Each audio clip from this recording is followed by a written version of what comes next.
Ces paysages de forêt et de bocage sont ceux du parc naturel régional du Perche. Il a été créé en 1998 pour protéger et mettre en valeur des milieux naturels et un patrimoine culturel de qualité, mais à l'équilibre fragile. Le parc s'étend sur 194 000 hectares, à cheval sur 2 régions, Normandie et Centre-Val de Loire, et sur 2 départements, l'Orne et l'Eure-et-Loire. Il est bordé par 3 rivières, l'Eure, la Sarthe et le Loir.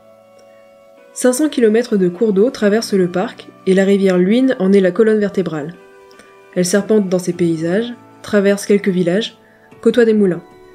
L'eau, ici, fait l'objet de toutes les attentions. Des zones humides, étangs, mares ou tourbières, viviers de biodiversité, ponctuent les collines couronnées de forêts. Entre le massif armoricain et le bassin parisien, le Perche est une zone de confrontation qui a donné naissance à ces paysages et offre une palette de milieux naturels pour nombre d'hôtes végétaux ou animaux.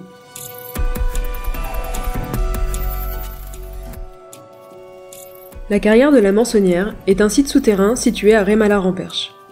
Caché dans le bocage percheron, ce trésor appartient à la commune, qui en délègue la gestion au parc naturel régional du Perche. Elle est classée espace naturel sensible par le conseil départemental de l'Orne et site Natura 2000 par l'Union européenne, animé par le parc naturel régional du Perche. 3 patrimoines justifient cette attention: historique, géologique et environnemental. À l'ère secondaire, le niveau de la mer monte et submerge la région. Le calcaire se forme alors par couches successives de sédiments marins, constitués des dépouilles d'organismes riches en calcium.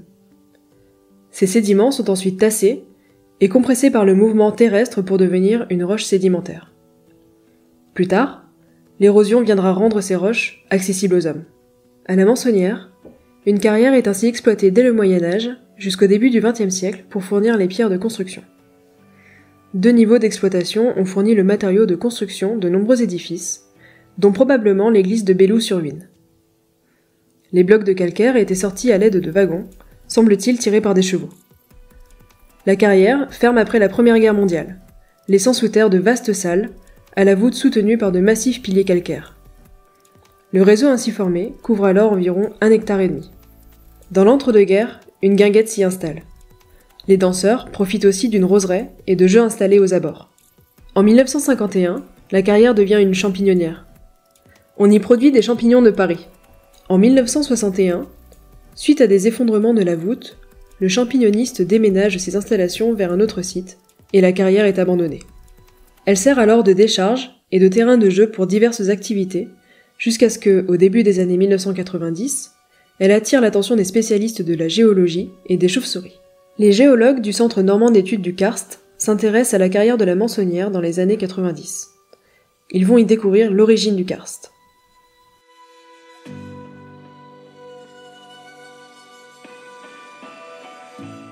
Le karst est un réseau de cavités créé par l'eau dans les fissures d'un massif calcaire.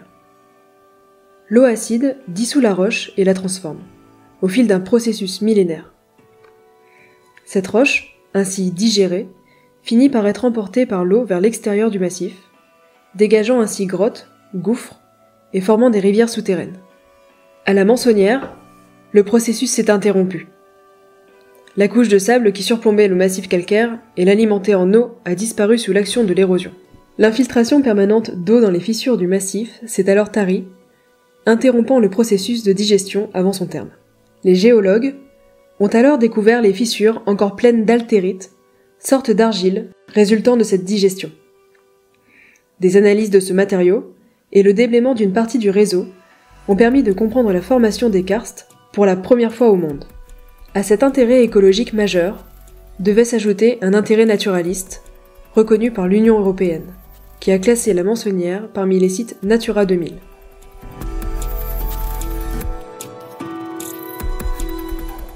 Mieux prendre en compte les enjeux de la biodiversité dans les activités humaines, voilà l'objet de Natura 2000, qui protège les habitats et les espèces menacées, représentatifs de la biodiversité européenne.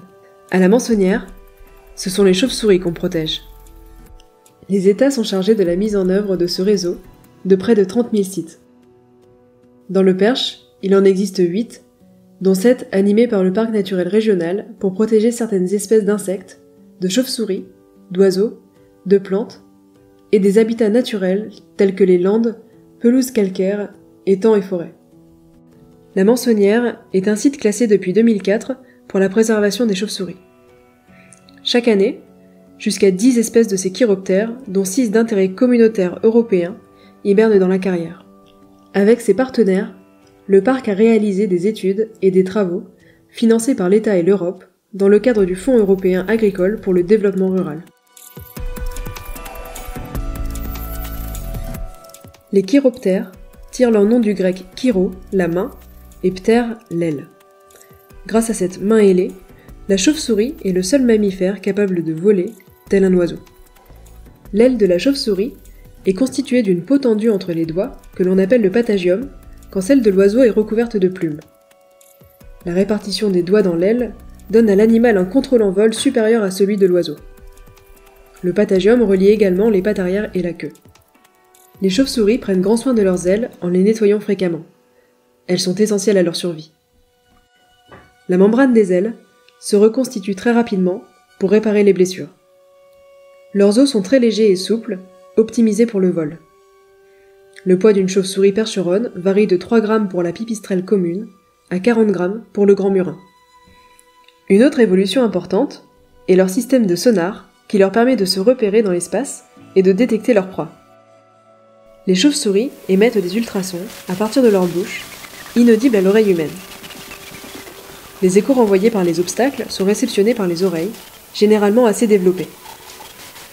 Selon qu'elles se déplacent ou chassent, les chauves-souris vont émettre des sons différents. Une fois la proie détectée, des sons spécifiques sont émis pour la localiser précisément. Certaines d'entre elles, les rhinolophes, ont évolué pour émettre des ultrasons non plus par la bouche mais par le nez à la forme caractéristique de fer à cheval. Ces espèces peuvent donc communiquer par la bouche, tout en utilisant leur sonar nasal pour chasser. La combinaison de ce sonar et de leurs ailes en fait des championnes de la voltige. Cependant, elles restent moins rapides que les oiseaux. Bien qu'armées de ce redoutable sonar, les chauves-souris n'en sont pas pour autant aveugles et voient tout à fait normalement. Certaines fuient la lumière, pouvant faire de grands détours pour éviter les éclairages. D'autres la tolèrent bien, et même chassent les insectes attirés par la lumière des lampadaires. Leurs pieds sont inversés, talons vers l'avant, orteils vers l'arrière. Et le poids de la chauve-souris, installée tête en bas, suffit à bloquer la griffe en position fermée. Seule une action volontaire et consciente de l'animal lors de son envol permettra de débloquer la griffe. Pas de risque de chute pendant le sommeil. Ainsi pendues au plafond, accrochées aux parois ou glissées dans des anfractuosités parfois très profondes, elles sont hors d'atteinte des prédateurs éventuels. Cette inversion des pieds facilite aussi la capture des proies. Comme toutes les chauves-souris de France métropolitaine, les espèces du perche sont insectivores. Elles capturent en vol ou au sol différents types d'insectes et autres invertébrés. Moustiques, mouches, papillons, coléoptères, araignées.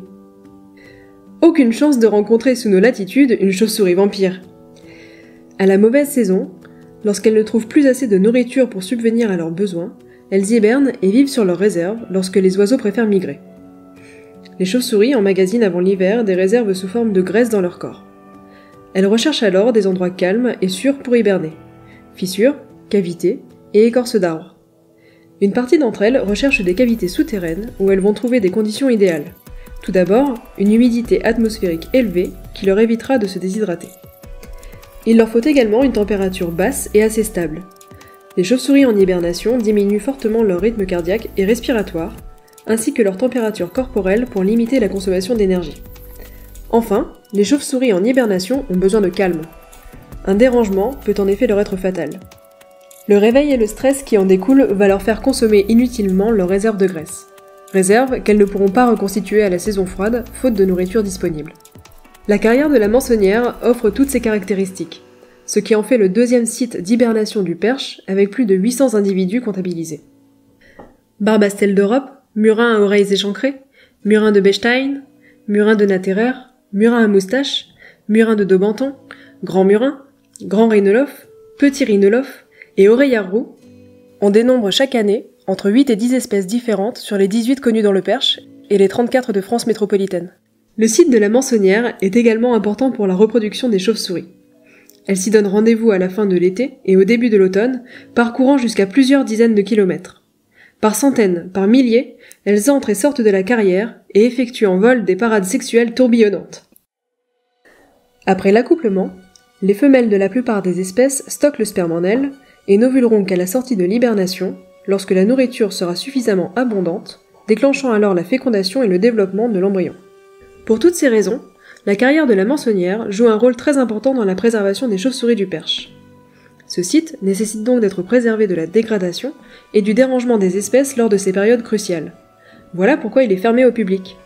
Le froid constitue lui aussi une menace pour la carrière, faisant geler et éclater la roche, fragilisant les piliers qui supportent la voûte. Le Centre normand d'études du karst en a donc limité les ouvertures en 1998, ne ménageant qu'un passage pour les chauves-souris. Tout l'enjeu consiste donc à trouver un compromis entre le contrôle de l'action du gel sur la carrière nécessitant de limiter les courants d'air, et son accessibilité pour les chauves-souris, nécessitant quant à elle des ouvertures suffisantes. Le parc naturel régional a mené des travaux complémentaires de confortement pour renforcer la sécurité du site et créer des passages supplémentaires pour les chauves-souris. Les comptages des chauves-souris hibernant dans la carrière montrent une augmentation globale des effectifs avec une localisation différente des espèces qui recherchent des lieux d'hibernation plus ou moins froids. Mais dès les beaux jours revenus, et avec eux les insectes, les chauves-souris quittent progressivement la carrière pour rejoindre des gîtes de printemps, dans des bâtiments, des ponts, des arbres. Les femelles rejoignent ensuite des gîtes de mise bas, où les petits vont naître et être élevés tandis que les mâles occupent généralement d'autres gîtes. Ces dames cherchent des endroits chauds où les jeunes se développeront vite. Plusieurs espèces apprécient ainsi les pièces sous les toitures. Greniers, combles, granges. La nuit, elles peuvent parcourir plusieurs kilomètres à la recherche de nourriture et effectuer plusieurs allers-retours afin d'allaiter les jeunes restés au gîte. Les premiers jours, il arrive aussi que la femelle transporte en vol sa progéniture. L'élevage se prolonge tout l'été. Les chauves-souris ne mettent au monde qu'un seul petit à la fois, et toutes les femelles fécondes ne se reproduisent pas la même année. Le taux de reproduction des espèces est donc faible. Il est en revanche compensé par une durée de vie exceptionnellement longue pour des mammifères de cette taille. Le record est de 31 ans de longévité. Ce cycle de vie complexe, utilisant successivement des gîtes variés et nombreux, des cavités aux forêts, de la ville à la campagne, rend les chauves-souris très sensibles à toute modification de leur environnement. Un grenier fermé, une cavité murée, des arbres creux abattus, la disparition du bocage, l'assèchement de zones humides ou de plans d'eau, la banalisation du paysage, un mauvais éclairage urbain sont autant d'éléments néfastes qui, seuls ou cumulés, compromettent leur maintien. La diminution observée du nombre d'insectes joue également un rôle significatif dans l'évolution des populations. Grandes voyageuses, les chauves-souris sont aussi victimes des collisions avec les véhicules. Enfin, le chat domestique constitue son principal prédateur. Chacun d'entre nous, à son échelle, peut donc contribuer à la préservation des chauves-souris pour continuer encore longtemps à voir voler dans le crépuscule percheron ces hirondelles de la nuit.